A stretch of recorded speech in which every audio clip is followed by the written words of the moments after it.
Assalamualaikum warahmatullahi wabarakatuh. Perkenalkan, nama saya Alpan Farizal dari kelas MMJ 22A dengan NPM 22411102. Di sini saya akan menjelaskan tentang ruang lingkup manajemen keuangan. Ya, yang pertama itu ada pengertian manajemen keuangan.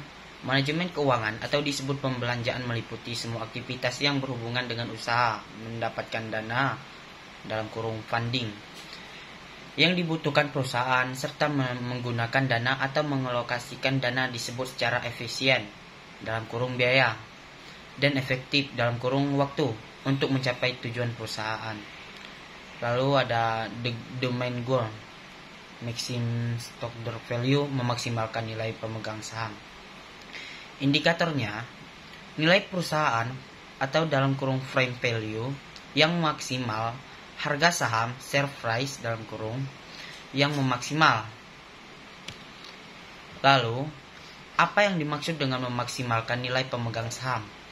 Nah, memaksimalkan kekayaan pemegang saham adalah tujuan yang semestinya melandasi keputusan manajemen dengan mempertimbangkan resiko dan waktu dalam kaitan dengan laba per saham yang diharapkan guna memaksimumkan harga saham biasa perusahaan.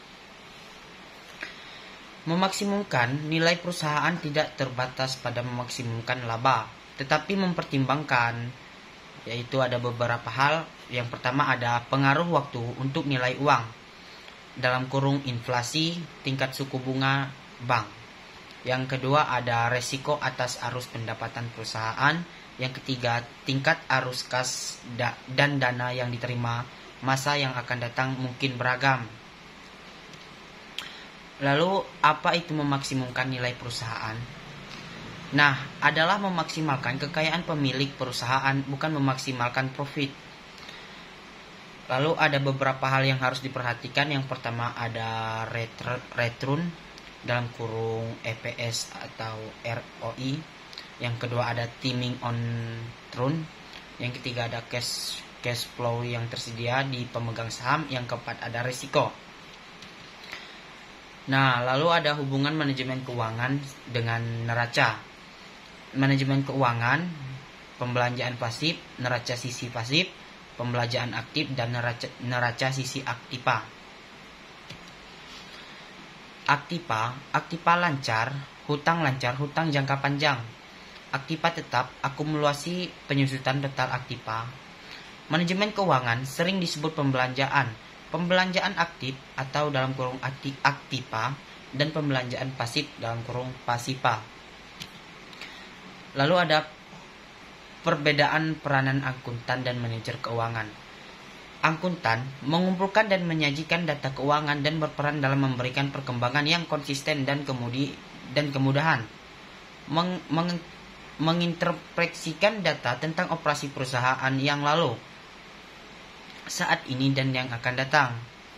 Lalu manajer keuangan mengevaluasi laporan akuntan, mengembangkan data tambahan dan membuat keputusan yang didasarkan atas pikiran dan dari pengembalian dan risiko. Data tersebut digunakan setelah ada penyesuaian dan analisis sebagai sumber input yang penting dalam proses pengambilan keputusan.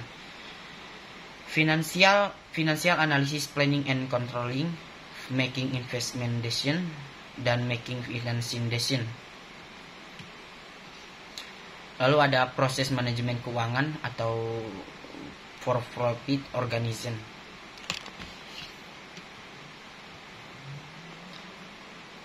Untuk melakukan peran sebagai manajer keuangan, terdapat 3 keputusan yang perlu diambil. Yang pertama ada keputusan investasi. Yang kedua ada keputusan pendanaan. Yang ketiga ada keputusan dividen. Keputusan pendanaan, kebijakan struktur modal dalam kurung hutang jangka panjang ditambah modal. Nah, yang ketiga tadi keputusan dividen, cash dividen, stabilitas dividen yang dibagikan, stock dividen, stock split, treasury saham. Lalu ada pasar keuangan atau financial market. Pasar keuangan menunjukkan pertemanan antara permintaan dan penawaran aset keuangan dalam kurung finansial aset. Pasar keuangan terdiri atas lembaga dan mekanisme yang memungkinkan terciptanya aliran dana dari pihak yang mengalami surplus dana kepada pihak yang memerlukan dana. Fungsi pasar keuangan, jabatan untuk proses pemindahan dana secara cepat dan efisien. Lalu ada pembagian pasar keuangan. Berdasarkan jatuh tempo, aset keuangan yang diperjualbelikan pasar keuangan dibagi menjadi dua. Nah, yang pertama ada pasar uang atau money market, adalah tempat terjadinya transaksi aset keuangan jangka pendek dalam kurung dari 1 tahun, atau IX sama dengan sertifikasi Bank Indonesia dalam kurung SBI, commercial paper. Nah, yang kedua ada pasar modal atau capital market, adalah tempat terjadinya transaksi aset keuangan jangka panjang lebih dari 1 tahun. IX sama dengan obligasi saham biasa atau saham preference.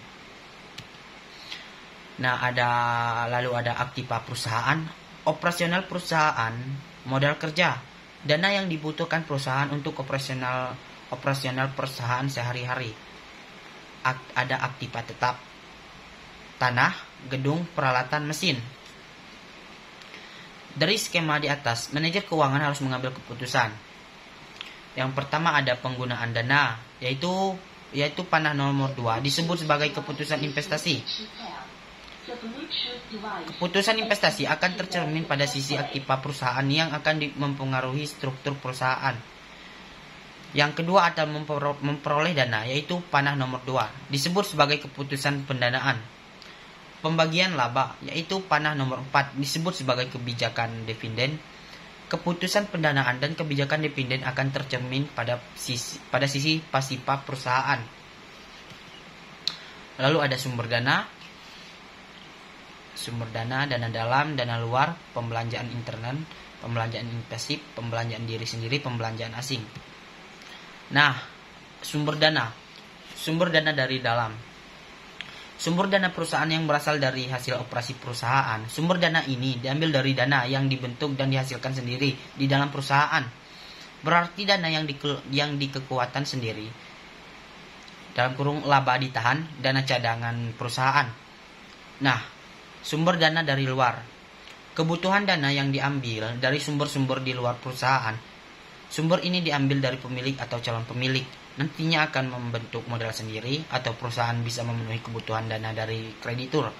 Seperti dari bank, lembaga keuangan bukan bank, atau mengeluarkan obligasi.